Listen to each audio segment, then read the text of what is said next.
Many thanks for staying with us. This is News Today, and I am Ogochukwu Wasai. And now straight to the conversation segment. It's no news that Jamb has set a new minimum cutoff mark for university admissions at 150 and Polytechnic at 100, and this move has generated mixed reactions from stakeholders and every other person within the education sector. While some applaud this effort to improve access, others argue it could impact academic quality. And now joining me to discuss this is Mr. Ernest Ike Ugwu, Director, Swiss Kids Academy, Enugu, and immediate past chairman and NAPS, Enugu State. Thank you so much, sir, for joining me on the show. Thank you, Ms. Ogo. Thank you so much.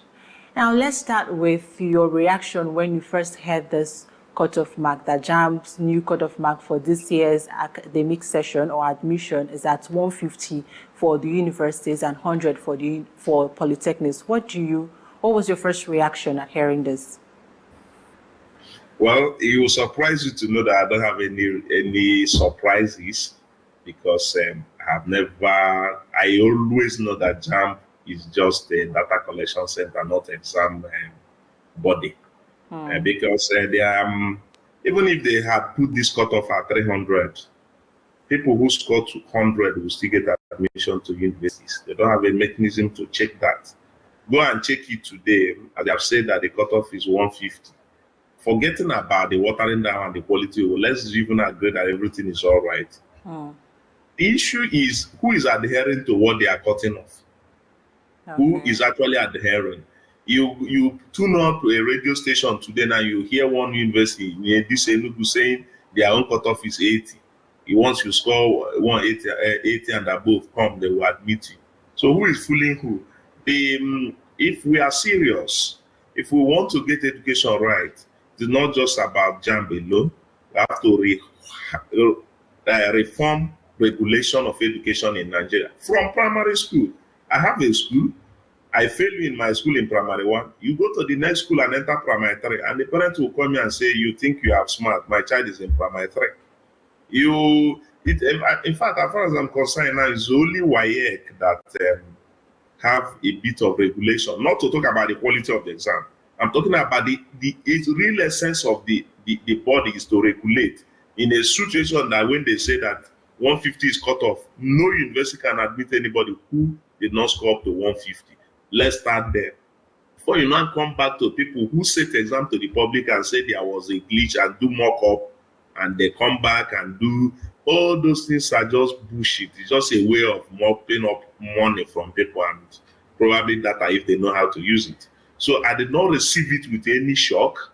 Rather, I just received it as usual, because I think these actors do not even understand why they were established in the first place, and they have not embraced the policy or the mechanism to implement what I call regulation at it top notch, so that they can be able to deliver in the mandate of saying that cutoff is this and that. It is a mess if you can say it and you cannot implement it. Then you begin to ask me, if somebody writes an exam over 400 and score 150, you still pass him. What was the essence of putting it over 400? If people were scored 100, they could have put it at 80 or even 20. So far they are not ashamed to put below half of the mark. So it is so shameful. It got me thinking, just like you said now, below half of the mark, because when you divide 150 by 4, you're getting 25, and 25 is not a pass mark for any subject, of course, So, and you've said something about regulation, that we need to do reform from primary school. And I'm curious to ask, how did we get to this point where, the whole education system is almost at the mud, where we have to, start from the beginning to make corrections? How did we get here as a country? It is the same way we got to where we are in governance. The round pegs are put in square hole. The square pegs are put in round hole, and it cannot work. A situation where you see people talk about who is hemming the education sector, and the person do not understand our real problem. Let me give you an example in Enugu State. In as much as I appreciate the government for investing huge in education, but there are a lot of misplaced priority. You tell me this, you do that. You come to my village. I'm from Obupa. The smart school being built in Obupa is built in an express, no fence, and they are telling me that there will be a farm, and there is no space there. Nobody could pull it to the place we have a large expense of land to build because people want to put it inside their own house as honorable. That is, and somebody who is supervising the education ministry also approved it. I give you an example.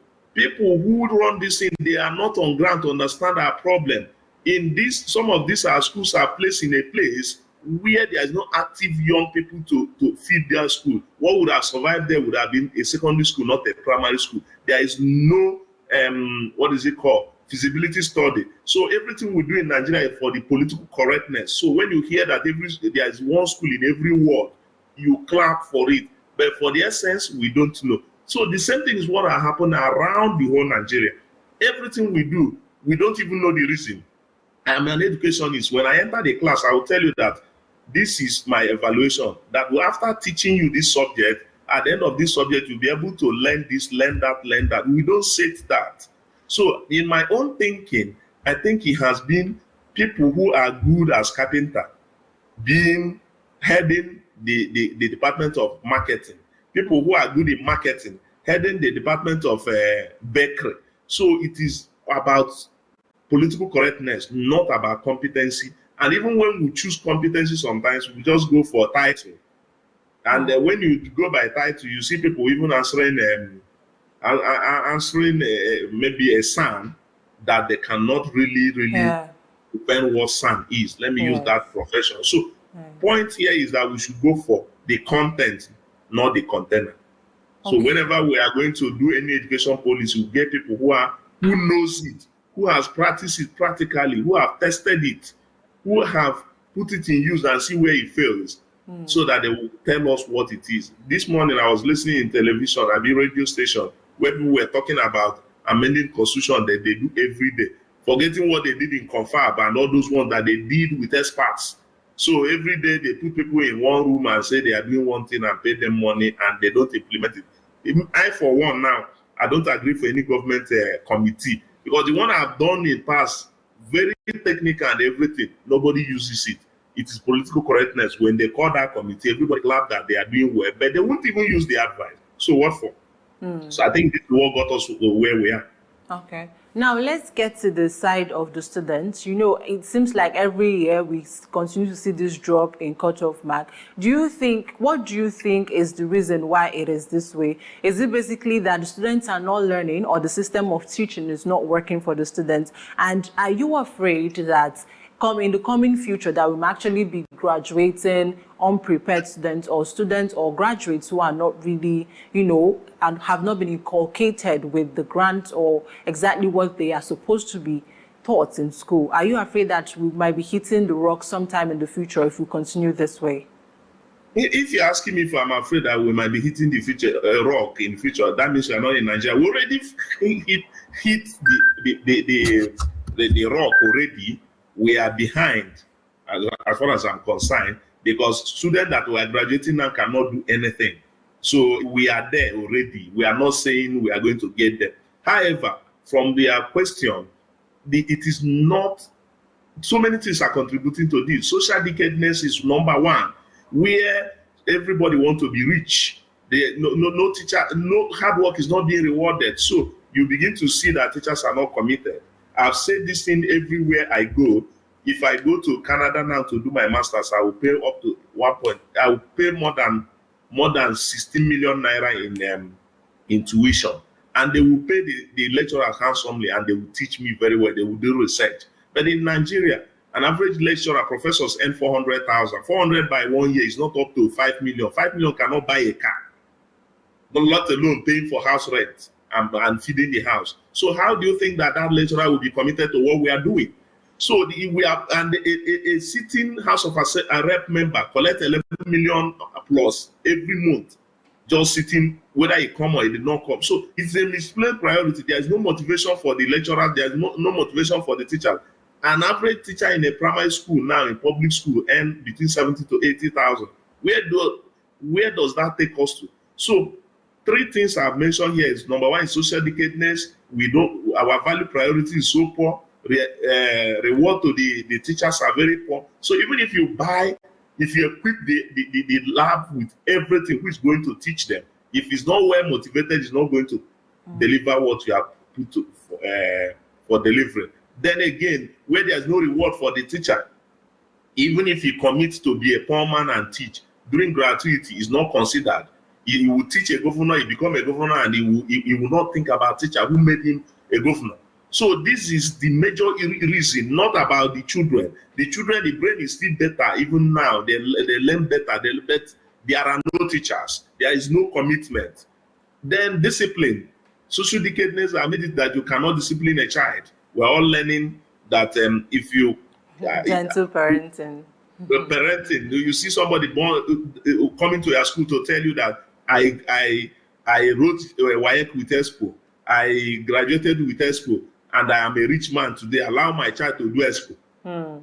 So this is the kind of the society we found ourselves. And you will be angry and you tell the person, leave my school, expecting that no school will admit the person. The next school admit the person and give the person first position. And those people who were suffering in your school reading, they will be wondering, is this thing necessary for me to read? Let me just join the bad wagon. And most of the time, the bad wagon becomes the elite, and they can even point to your school and say, demolish it. And the student who is paying attention and following your footsteps, they don't see anything around their life to call you a role model. Then they will not learn. Wow. Now, in a minute or two, as we round off this conversation, as an educationist, what are the practical reforms we think we should start now to take? And probably, hopefully the government agencies are listening to us and there could be corrections within a short period of time. Number one thing you do today to correct education is to raise the salary of the teachers to become the highest paid people in the world. Go anywhere. Then change our orientation. If you are doing PhD, you should be researching to solve one problem, not just to yank you out as a PhD. That's why I've refused to take any doctorate title, because I can't be a doctor of computer science or geology that I had in my first degree, and I cannot solve the problem of water in Enugu State. It's not worth being the doctor. So remuneration is number one before we start working in national orientation. Enugu State, for instance, that I am, they should have commissioner for orientation. So who goes to radio every day to re-advocate? People have radicalized and de-radicalized people. So we can radicalize our people, conscientize them, and put them into behaving like human beings and understanding that hard work pays. Once we do that, and we are seeing teachers as role models because they are living well, a teacher should be. I have proposed it to a government of Enugu State that all the teachers in Enugu State who have a car should be given a special plate number. Police should waive a lot of things for them, so that I have dignity of doing it. It is in a paper. I have the document with me. The past administration, I made that recommendation. That alone is a motivation. Great. Thank you so much for your time, sir. Thank you so much for your insight. Thank you. I appreciate your time. Thank you, sir. And that's the size of our bulletin this afternoon. Many thanks for joining us. Do well to stay with us for the rest of the day and follow us on all social media platforms at Afia TV Official. I am Ogochukwu Osai. Good afternoon again.